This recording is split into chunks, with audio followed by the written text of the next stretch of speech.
என்னடா இது தமிழ்நாட்டுல இப்படி ஒரு கவுன்சிலரா? பார்க்க ஆச்சரியமா அபூர்வமா இருக்கா? இப்போனா எங்க ஊர்ல இருக்க கவுன்சிலர், எங்க ஏரியால இருக்க கவுன்சிலர்னா எங்கதான் தண்ணி வத்தும், எந்த குளத்துல தண்ணி வத்தும், நம்ம பாஸ் போடலாம், இல்லாட்டா அந்த மண்ணை கொண்டு போய் எங்க நிக்கலாம்னு ரெடி பண்ணிட்டு இருக்க நேரத்துல ஊருக்குள்ள சாக்கடை வந்து இந்த தண்ணியை அகச்சி தருவீங்களா தரமாட்டீங்களான்னு சாக்கடை உள்ள இறங்கி போராட்டம். அவர் மனுஷனா இல்ல நீங்க மனுஷனான்னு தெரியல.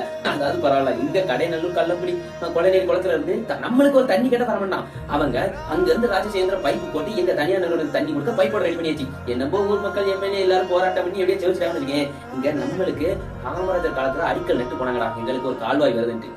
இன்னும் வந்துகிட்டு கால்வாய் 2025 வருது. இங்க வந்தவங்க போந்தவங்க எல்லாம் ஆண்டாச்சு. இன்னும் எத்தனை பேரும் ஆள ரெடியா இருக்கீங்கன்னு தெரியாது. எல்லாரும் ஆண்டு போயிட்டாங்க, ஆண்டுட்டும் இருக்காங்க. ஆனா எங்களுக்கு இன்னும் அந்த கால்வாய் வரல. அடிக்கல் நட்டினவரே தான் கால்வாய் கட்டணுமா? வேற யாருமே நீங்க எங்களுக்கு ரெடி பண்ண மாட்டீங்களா? இதான் ரெடி பண்ண சொன்னா ஒருவேளை வாயை திறக்க மாட்டீங்க, எங்க இருக்காங்கன்னே தெரியல. ஆனா எங்கேயாவது ஒரு குளத்தை அழிக்கணும், ஒரு குளத்துல இருந்து எங்க எவனுக்காவது குடுக்கணும்னா நல்ல காடு அழிச்சு